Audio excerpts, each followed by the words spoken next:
Hi there, Jim here. Today we're going to have a look at this clamp meter. It's labeled as a Nasedal 268B, and this is something that I've received for evaluation purposes through the Amazon Vine program. Let's get into the box. So, very simple. The box has a little pouch in it, typical kind of nylon, and an instruction booklet. The instruction booklet is all in English, so that's everything. Now let's have a look at what's inside the pouch here. Inside the pouch, we have everything is wrapped in plastic. You can see that there's all of this stuff. We've got a temperature probe, and the end of the probe there somewhere. Let's take it in the bag.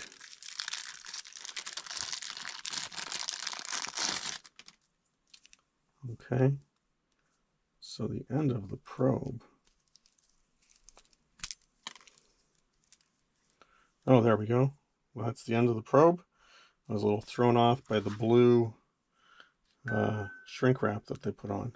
So, temperature probe.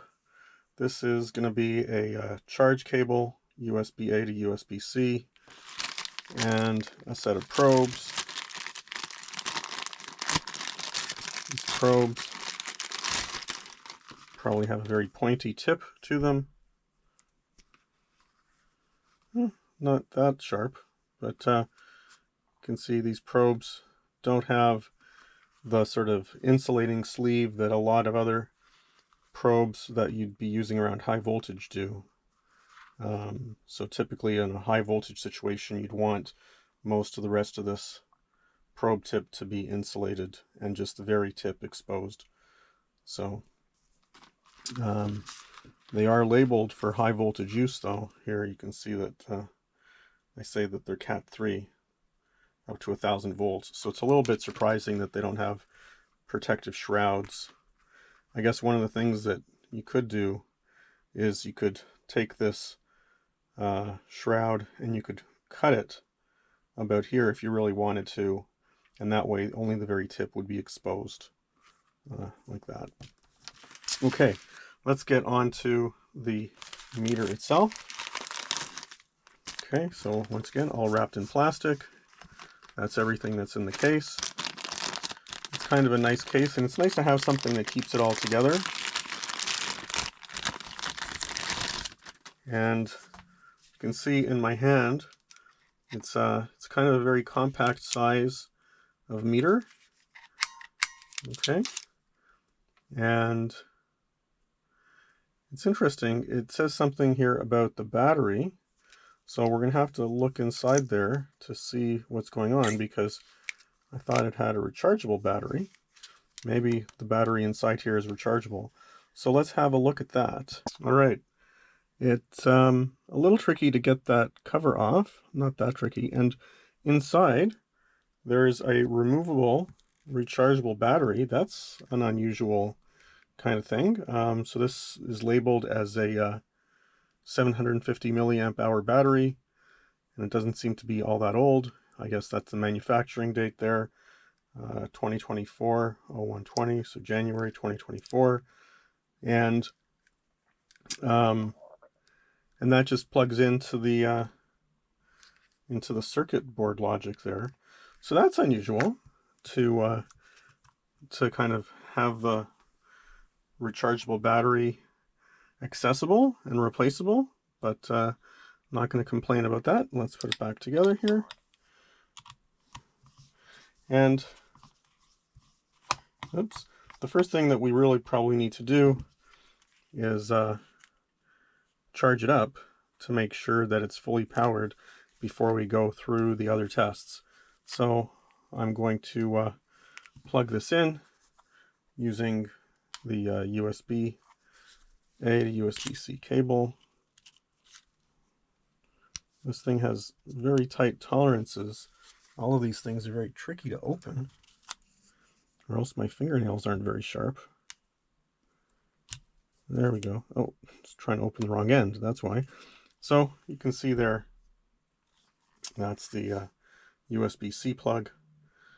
And so we'll charge it up, and then we'll put it through some paces.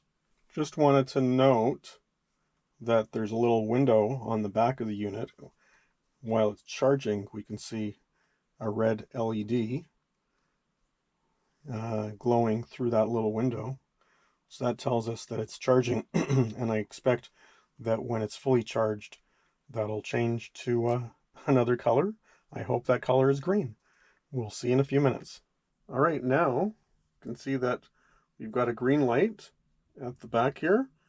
So that means that the unit must be fully charged. So we can unplug it now. Yeah, the cord went away. And now we can turn it on. So I'm guessing that this button here is the power button. Oh, there we go. And now we have the display. I think I'm going to need to hook up some probes. All right, so we've got the black probe, common, that goes in here. We've got the red probe, that goes in here. Now it's okay, I guess, that these are right angled. It's not too bad. I guess, yeah, that looks okay. A little odd if you're trying to set it down, but I guess you can adjust it that way.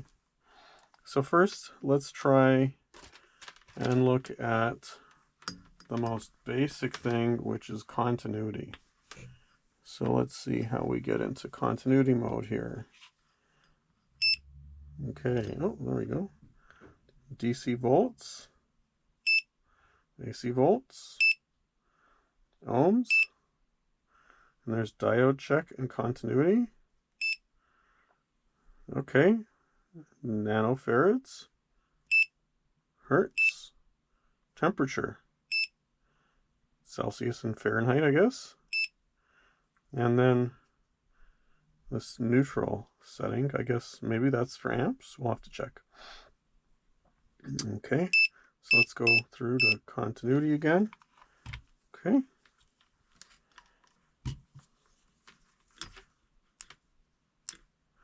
So it reacts quickly. Takes a while for the sound. So if you're looking at it, you'll see that something happens, but I think the continuity could be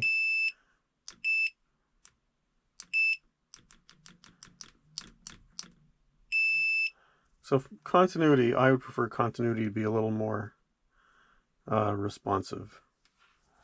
What else do we have? We'll try out the voltage. So just find a battery here. So see if that battery is still any good. So I guess we need to have it sideways so we can see the display. Hertz, temperature, there we go, DC volts.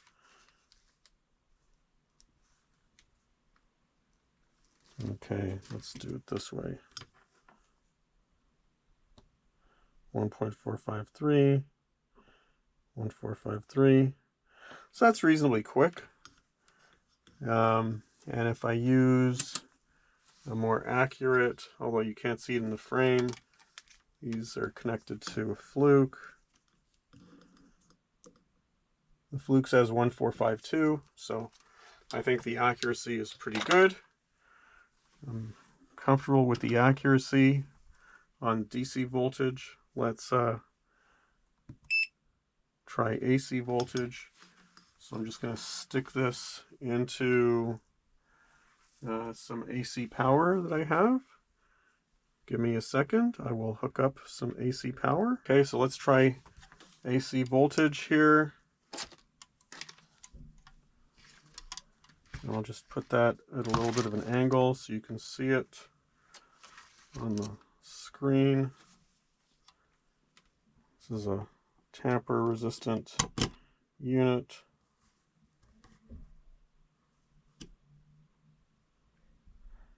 Okay, 120.10. I'm going to try the fluke here at the same time into the other outlet. The fluke is showing 120.3, 120.5, 3, 2, 6, 4. So the fluke and the Nasedal are showing pretty much the same AC voltage. So I think that's pretty good. And if we turn the power off, 0. Just what we'd expect. Oh, now a little bit of phantom voltage, I guess.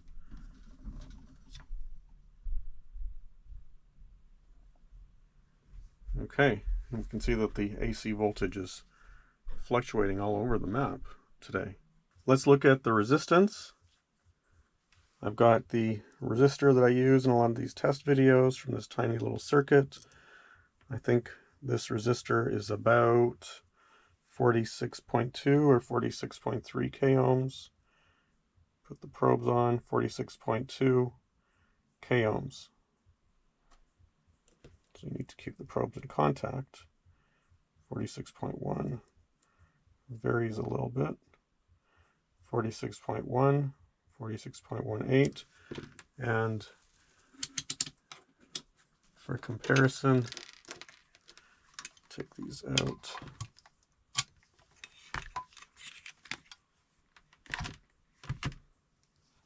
With the fluke,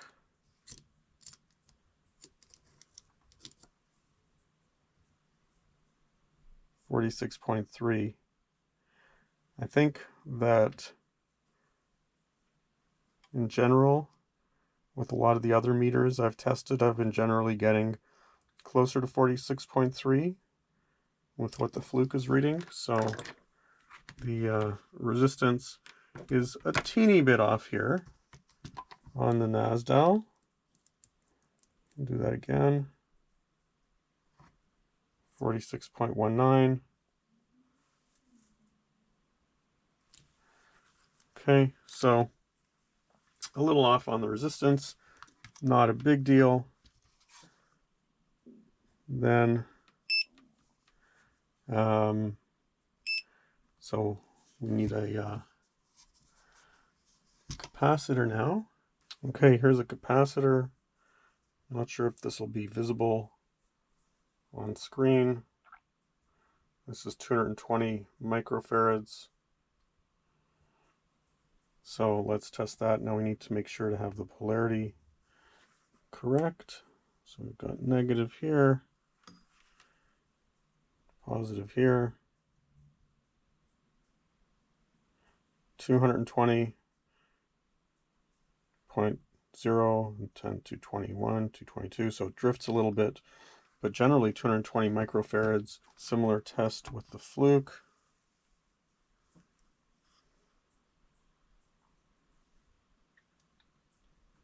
So pretty much the same reading between the Nasedal and the fluke.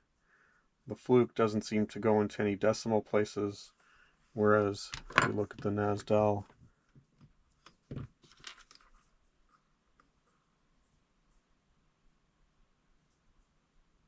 seems to show one decimal place. Not that that one decimal place is going to be that relevant. And they're both about the same in terms of performance. It takes a while with capacitors because there's sort of an issue about charging them up and measuring how long it takes to charge and stuff like that. Other functionality here on the Nasedal, we'll test current last because it requires us to set things up. There's EF, electric field, so that should tell us if there's an electric field here somewhere.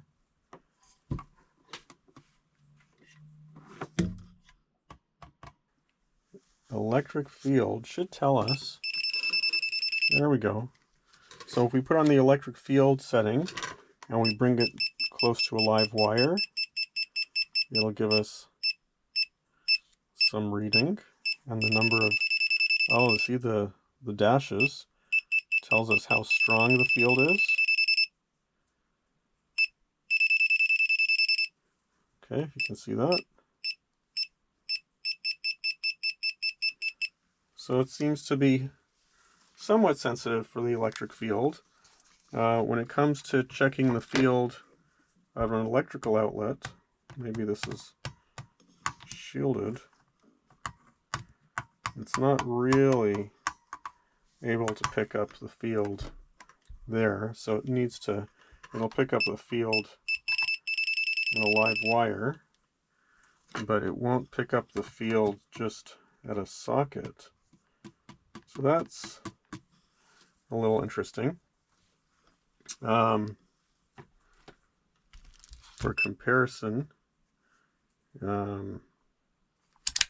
if we put the fluke on volt alert, and I get close to that socket,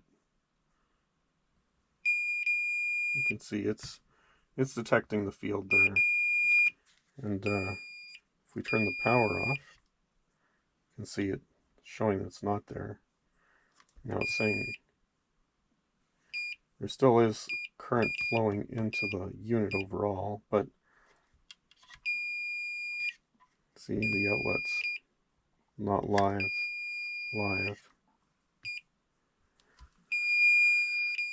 So the fluke is much more sensitive to the electric field. This unit is not really sensing the electric field. When it comes to the live wire, I've got a little extension cord here, and we'll take it's usually the red probe that's used to figure this out. If we put the red probe into the neutral socket, we see nothing there, which is what we expect. Oh, let's go to live, sorry. Live. So in the neutral socket, it just says live.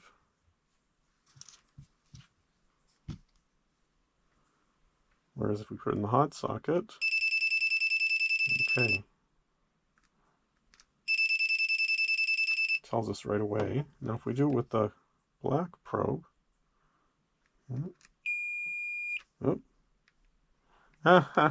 that's the fluke. The probe ran by beside the fluke probe, and so the fluke triggered.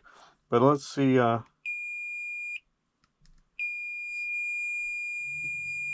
Yes, it's moving. Let's move the fluke out of the way. So the black probe. Oh, that's interesting. That's generating an electric field that the fluke is sensing. That's quite sensitive. That's good. But the black probe doesn't. Let's turn the fluke off because that's distracting. So the live wire with the black probe, nothing, which is what I expect. And the red probe, neutral, nothing. Hot side, it tells you it's live. So that tells you if you've got the live socket or not. And then we have a light here. If you can tell, it's not, the lights here are not very strong. So that light is not super strong. Maybe if it was pitch black, that light might illuminate something, but doesn't really illuminate much, given how hard it is to see. So it uses the same little window at the back here that was used to tell whether it was charged fully or not. And so the only thing that that we haven't tried out here is the AC current. So let's, and that's of course what we want to be able to tell with a clamp meter. So let's get set up to do some current checks.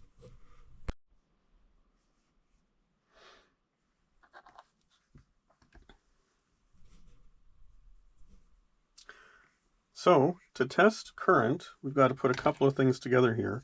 First off, I've got a line splitter because you can't really test on a regular cord. So we're going to use the line splitter I'm going to plug that in here into this power outlet. Okay.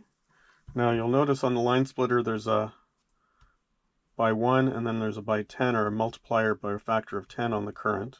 So we'll try out both of them. And then as a load, I'm going to use, this is a 200 watt bulb. So the 200 watt bulb, if we remember something about Ohm's law, the 200 watt bulb, if we should draw about 1.6, 1.7 amps of current, something like that. All right, now to measure current, we don't go through these settings here. Current is measured through a quick access button, I guess. That's this button on the side. And so if we press the side button, you can see now it's gone AC here, and it's showing milliamps. Again, it'll show DC amps. This one should be able to measure DC current and DC amps. So AC, DC, AC, DC. And one of the things about DC is very sensitive, and so you need to zero it out before measuring. So that's what this button here is for, the zero button. So that zeroes it out, and then we can measure the DC amps. But first let's measure AC. It's a little easier. So AC, now it says milliamps. We'll attach that here. Okay, not much of an electrical field right now. Let's put that somewhere where it's visible to the camera. You can see no reading now, but we're going to turn on the bulb. Takes a while, and with the 200 watt bulb, it's now pulling about 1.7 amps AC. When I turn it off, it goes down to 0. Turn it on, 1.7 again. So 1.7 times about 120 volts is about 200 watts. Now we're going to look at measuring the DC current load. So what I've got is I've got the Nasedal clamp meter, and it's hooked in to the positive lead coming out of the bench supply, and that's all feeding. Just let's look over here. There's a DC load here, and this DC load is set up to, if you can see that, generate a 2 amp load, and when I turn it on. And so let's go back here. Okay, so you can see now this isn't on, so the first thing we have to do is we have to zero this. So we're going to zero that out, so that shows a 0 load. So DC is a little fussy that way. You have to zero it before you take the measurement. And so now I'm going to turn the load on. The bench supply is already on. It's ready. It's supplying 12 volts. We're pretty close to 12 volts, 11.999. So I'm going to turn this on. Okay. And so the bench supply now, you can see it's saying it's putting out about 1.98687 amps, and we can see that the Nasedal is pretty much tracking that. So from the point of view of DC load, DC amps, that looks like it's very capable in terms of measuring that. Now I'm going to bump the load up here by 1 amp. So now that's 3 amps. And you can see that it's pretty much reacting right in line with the bench supply. And within a few tenths a few tens of milliamps that it's tracking to that. So I think that's very good performance.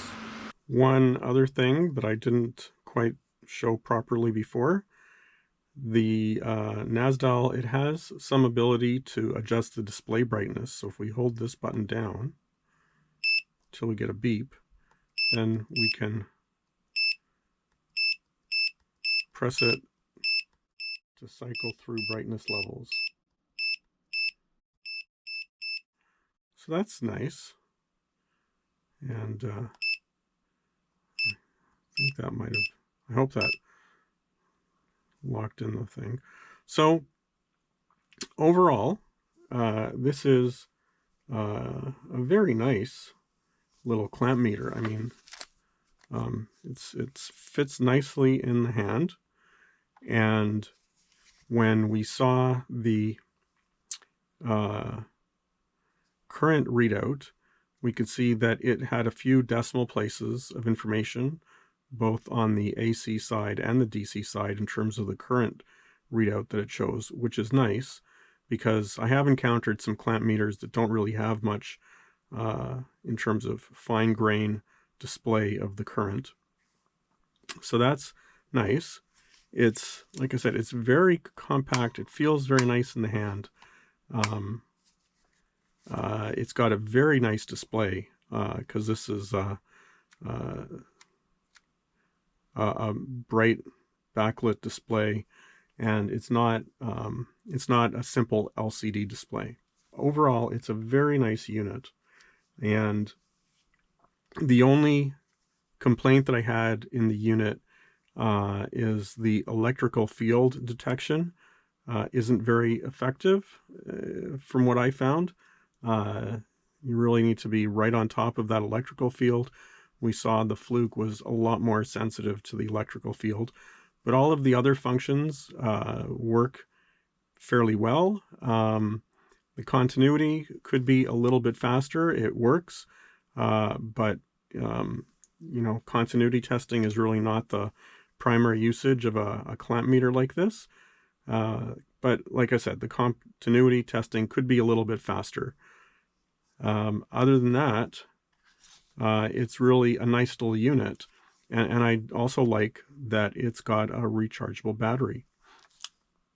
So, and I mean, not to overdo it, but let's compare that to another clamp meter, one that I still have to do a review on, but this is sort of a more industrial, let's say, clamp meter.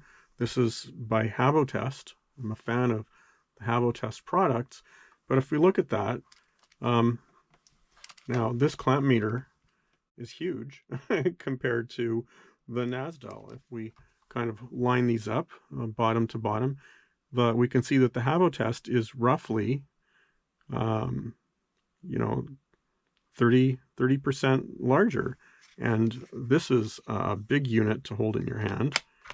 Very solid, but you know, you want to have a good hand or a large hand for that, whereas this is very comfortable. And so as maybe for more casual use, for someone, you know, that's a hobbyist or a homeowner, not looking for too much too extensive a capability, this is a very nice unit. All right. Well, I hope I've managed to cover all the features that are of interest. If there's anything that I should have covered, that I missed, that you think I should have covered, please leave a comment in the notes down below. Thanks for watching, and please subscribe to my channel.